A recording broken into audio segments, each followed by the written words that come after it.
So, Windows 11 is a thing, and I have an official copy from Microsoft. Mine is different from the leaked copy that's been out there, so I'm going to touch on a few things that other people haven't seen yet, but mostly what I want to get into is the performance test between Windows 10, because Windows 11, the entire thing behind it is how lightweight it is. So we're going to test exactly how much weight has been removed.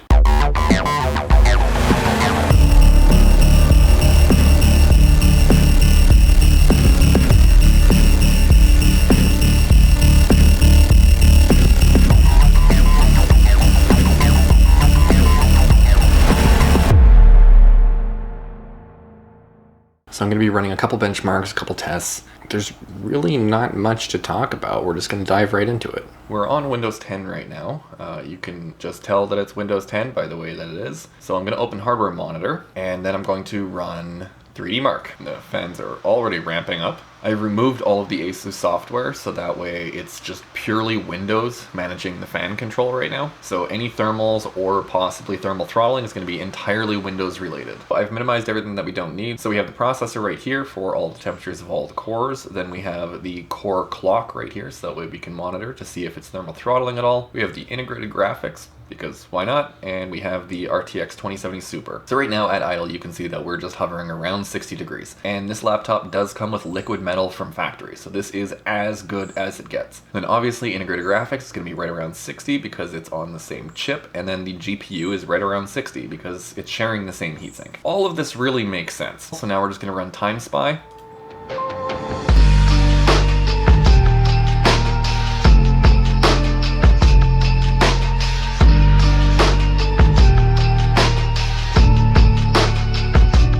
So we can see that the max temperature that we hit was 92 degrees Celsius for the package, but we stayed right around 4.7, 4.8 gigahertz right across everything. So we didn't thermal throttle, but we didn't turbo that much because of temperature. So the internal GPU, 80 degrees, and the RTX 2070 Super, we had 76 degrees. And then our total score was 6,872. Graphics score, 6,928. CPU score 6,573. So that's all good, but then just comparing the results right here, our score is actually well below average. So I'm assuming the Asus software probably has something to do with the GPU not boosting its clock, so that's probably a huge result there, as well as the CPU not going into full turbo. So at least we have a benchmark result to go off of. So this is what this laptop in its current condition got on Windows 10. So now just to let everything cool down a little bit, I'm gonna run CrystalDiskMark so that way we can test the storage to see how fast that is. Okay, so we've got CrystalDiskMark open, so we're just going to test the RAID just to see if the read and write times are slower or faster on Windows 11.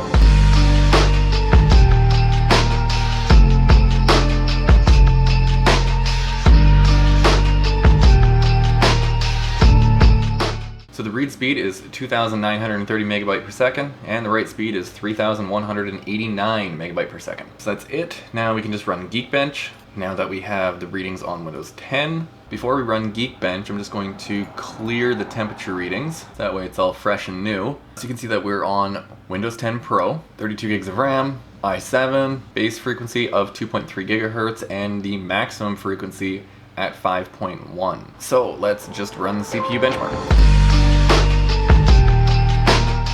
Alright, so that's the first test done. So you can see that the single score is 1,126 and multi-core is 6,185. So we're going to run this again because I like to average 3 times on Geekbench. You can already see that we've thermal throttled on 3 of the cores. So we're not off to a good start, but let's try it again. Second test done, single core we have 1,142, and then for multi-core we have 6,359. So before this cools down, I'm just going to run it one more time. That is the final test. Single core score at 1,148 and the multi-core at 6,308. So that's it for Windows 10. We thermal throttled on 3 cores, but you also have to keep in mind that I am screen recording while we're doing this. So the CPU does have a lot of extra load on it, considering that OBS utilizes the integrated graphics, which being embedded in the CPU means that it's creating heat on the integrated graphics, which is probably a result result of this. Also taking into consideration that I don't have any of the proprietary Asus software installed, so there's probably other tweaks that software does for the CPU and the GPU to get more performance or better thermals, because everything is being controlled by Windows right now. Those are our baseline readings in its current state. So now, last thing that I want to do here is just run a boot test. Now, because I have a Microsoft account signed in, it is only going to boot right to the login screen, so that's what we're going to test. I don't think there's going to be much of a difference here, but why not? This is the last time that we're going to hear the boot sound of Windows 10.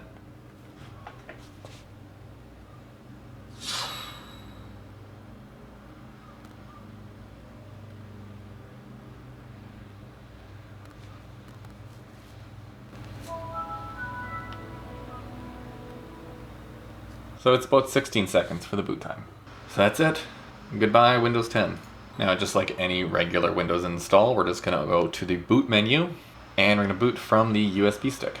So the first thing you notice right here is the new Windows logo. It's just 4 symmetrical squares. Looks just like the Microsoft logo. Kind of interesting that they've changed it, but you can see right there, it goes back to the slanted ones for Windows 10.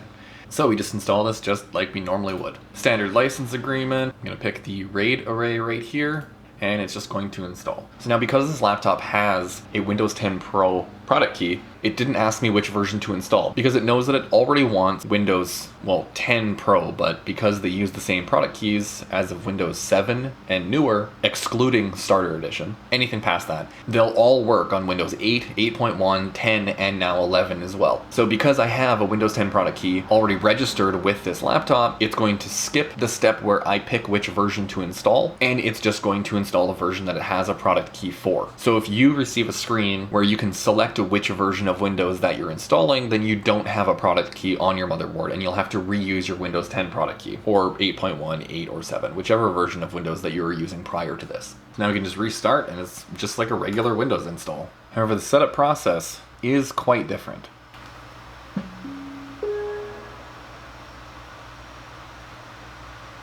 So we can already see that the setup screen is significantly different from the old one, much more polished. So we are in the frozen north, and I'm using a standard US keyboard. Now, this is one thing that I've mentioned in other videos of Windows 10 installs, is Microsoft forced you to sign in with a Microsoft account if you connected to the internet first. So normally what you would have to do is say, I don't have internet, because in the prior builds of Windows 10, there was an option where you could just skip it and you could use a local account, which I do use a Microsoft account. However, the user account folder ends up being my email name. So I want my user account folder to be anonymous. I make a local account, and then once I'm in, I sign into my Microsoft account, because it won't change the user folder name over to my email after. However, with Windows 11, we can connect to the internet, and we can pick a local account again. So they've added this back, and I love this feature. So we're now connected to Wi-Fi. Next.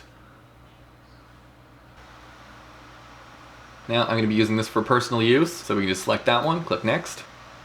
And now right here is where you have to sign in with your Microsoft account. However, there are sign-in options again, and we can go with an offline account.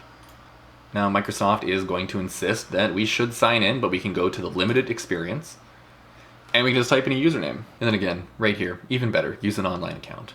We will, it's just I don't want my user folder to be my email. Then after entering your password, just hit next, and I'm going to turn everything off. Now we have this nice little animation in the background.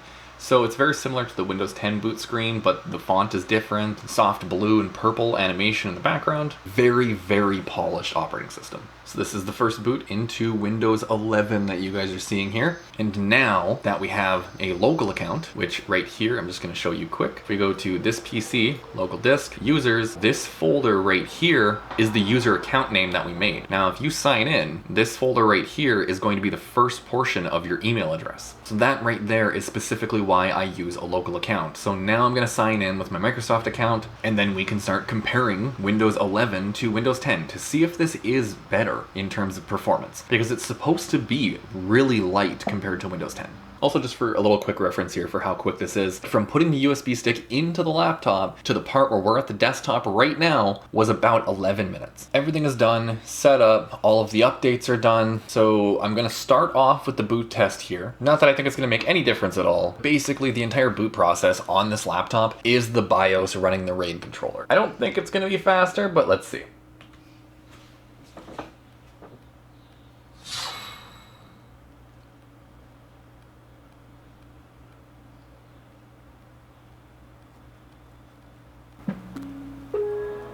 Oh, 13 seconds. So it actually boots 3 seconds faster than Windows 10. Okay, interesting. Expected results are always my favorite results.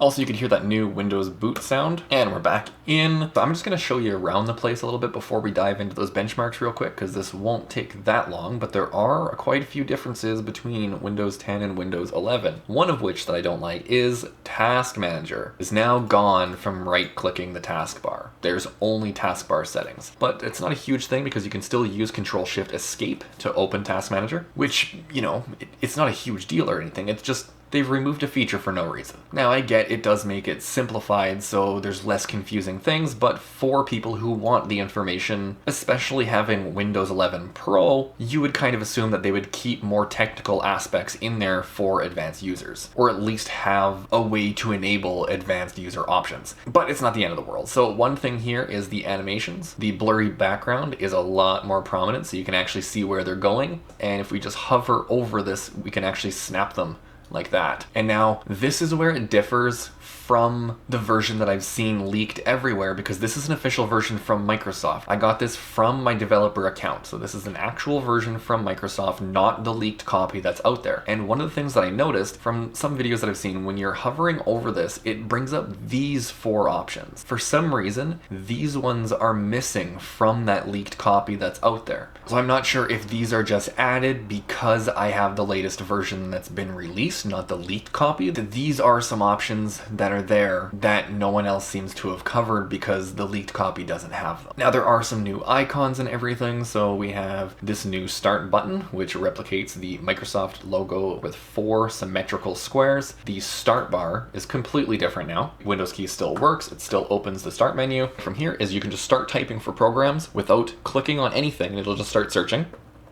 And you can see that Internet Explorer is there, but if we open it, this is Microsoft Edge. So they've left it in there, but it's just a shortcut to Microsoft Edge now. So Internet Explorer is finally removed from Windows. It's no longer there. Now, one thing is the taskbar is slightly higher, so you have more information here, but I still don't like that it's higher. I would prefer if it was a smaller taskbar. One of the things that I've mentioned in another video is I like to have no icons on the desktop, so I drag the recycle bin to File Explorer, so that way if I right-click it, I have a quick access to the recycle bin. And you can no longer do that. So that kind of sucks. So now to go to the recycle bin, I have to open it, and then I have to go to the recycle bin. So again, not the end of the world. It's just one extra step that I didn't really want to do, and now I have to. We have these new icons here, but these are technically old icons because these were available in the developer previews of Windows 10. So technically these were there on Windows 10 already, but not available to the public. So they might be new for you, but they're not new for Windows 11. But then if we go to the control panel, and if we select all control panel items, then you can see right here that we still have some of the Windows Vista icons. So there is still remnants of an older operating system in here. One older remnants that I can show you right now is if we open the new Windows Terminal, is right here, we can run Windows Terminal,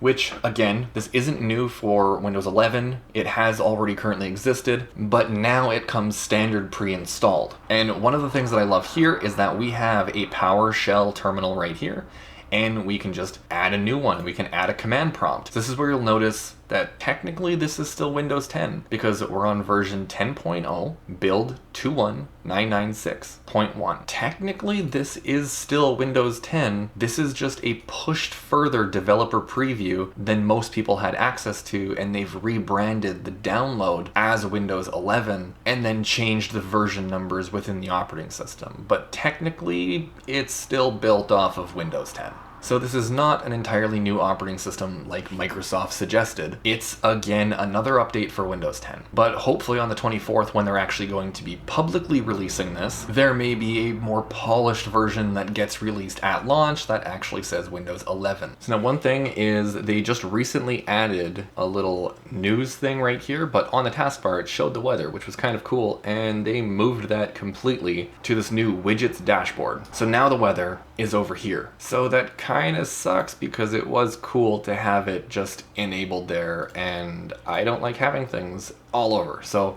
having it there readily available was really cool. They got rid of that, so that sucks. Now, one thing in here that I was really disappointed to see is they still have not added a schedule for dark and light mode. However, there is a tool that you can install to enable this, so that way during the day everything is light, you're not getting any glares off of anything, and you can see everything fine, and then at night everything is dark so you're not straining your eyes. Now, that's basically everything because the operating system as a whole is essentially the same. Now, with all of that being said, we can get into the benchmarks to see how well this actually performs because this is supposed to be very lightweight on system resources. So, just like last time, we're going to open Hardware Monitor and we're going to open 3DMark. So we've cleared the temperature readings, we have 3DMark about to start, and you can hear that the fans have ramped in very hard this time around on Windows 11. So Microsoft has clearly changed something with the fan curves and how it controls cooling.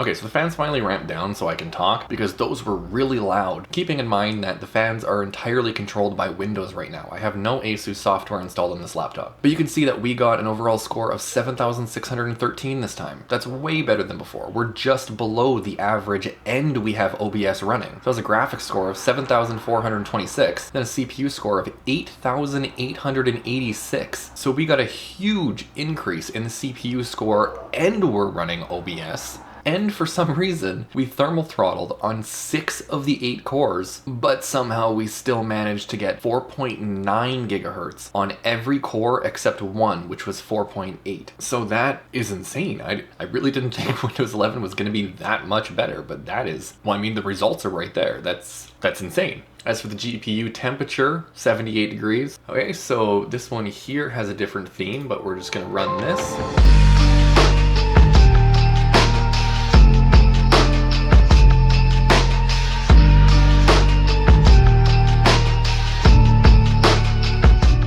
Okay, this is insane. Last time I was using half of the NVMe RAID. This time I'm using 3%. Because I haven't synced my entire Google Drive backup, so there is a lot more free storage space. So this is a score that we got right here. This is 3,455 megabytes per second. So I'm not sure if that significant increase in read speed is a result of there being more available free space, but that's a huge increase. But even if you look at the write speed, and that's 3,335 megabytes per second, that is absolutely wild. I thought like a few things were going to be a little bit better just because, you know, it's optimized, it's new. This is blowing my mind. Again, this read speed might not be fully accurate because of the capacity. If I have time to let my Google Drive sync to this computer fully so that way it takes up the same capacity that it did before and run this test while getting footage of it before I have to upload this video, then I will do that. If not, then this right here, just take that with a grain of salt. That might be a result of the capacity being used. We can clear these results again and let's run Geekbench.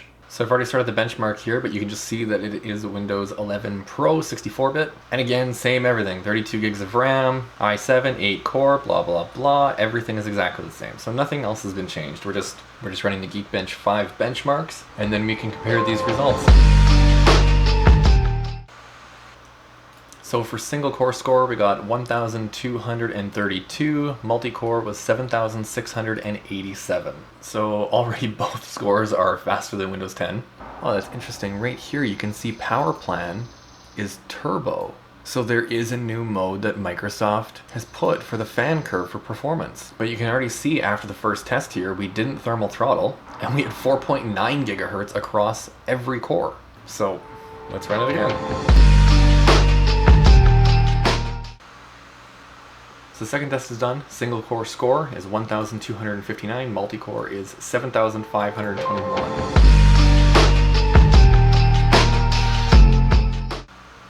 Single core score is 1,263, multi-core is 7,125. There we go. So now that everything's set up exactly the way that I want it, I have Google Drive completely backed up, including all the footage for this video, so it's a little bit more storage capacity being used. So now I'm going to open CrystalDiskMark, and you can see that we are at 54% capacity instead of 50%. So this is a worst case scenario as we're using more of the storage than we were before. So let's start the test.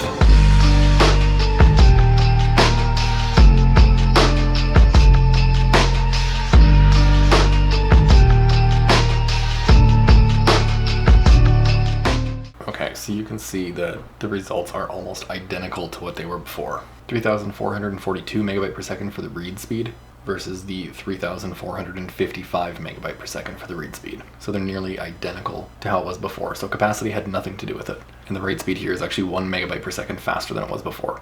So Windows 11 completely destroyed Windows 10. Okay, wow. This video is already way too long. Let's get on with the results. First up is the boot test. So Windows 10 was 16 seconds and Windows 11 was 13. So that ends up being an 18.75% increase in boot time. And that was completely unexpected. I really didn't think it was going to be that good. I didn't even think it was going to make a difference at all, but it did. Next we have 3Mark, and we got a score of 6,872. That was at 4.8 gigahertz on the CPU at 82 degrees Celsius, while the GPU hit 72 degrees Celsius. On Windows 11, that was 7,613, while also maintaining 4.9 gigahertz. However, that was at 99 degrees Celsius. Even though we thermal throttled, somehow it held a higher clock speed, whereas the GPU was 78 degrees Celsius. So the 3Mark score was 9.74% better. It was a 2.05% better clock speed, but the CPU did run 7.8% hotter, and the GPU was 2.57% hotter. Then it brings us to CrystalDiskMark, where the Windows 10 read speed was 2,930 megabyte per second, and the write speed was 3,189 megabyte per second. Now, because I didn't believe the first results, I ended up running them again later in the video. So instead of going with the higher numbers from the first score, I decided to average, which made Windows 11's read speed 3,448 megabyte per second and the write speed at 3,306 megabyte per second. So that overall was a 15.3% better read speed and a 4.41% better write speed just by switching operating systems. Then brings us to Geekbench, the final test I ended up doing, and on Windows 10, the single core ended up being 1,138, and the multi-core was 6,284. That was at 4.8 gigahertz, hitting a peak temperature of 87 degrees Celsius. Now those were the average scores across all 3 tests that I ended up doing, which then brings the averages on Windows 11 for the single core to 1,251, while the multi-core was 7,444. That, again, was at 4.9 gigahertz, and somehow we ended up hitting 93 degrees Celsius. So by comparison, that's a 9.04% better single core score and a 15.59% better multi-core score. And because of that clock speed difference, again, that's a 2.5% increase in clock speed. However, for some reason that time around, it was 4.13% cooler on the CPU. Microsoft, where did that come from? This is so unbelievably better than Windows 10. I'm wondering how it holds up to Linux now. Maybe that'll come. Anyway, like the video if you liked it. Dislike it if you didn't like it. That's cool. Subscribe if you haven't already. Or don't do any of it. I'm not telling you what to do.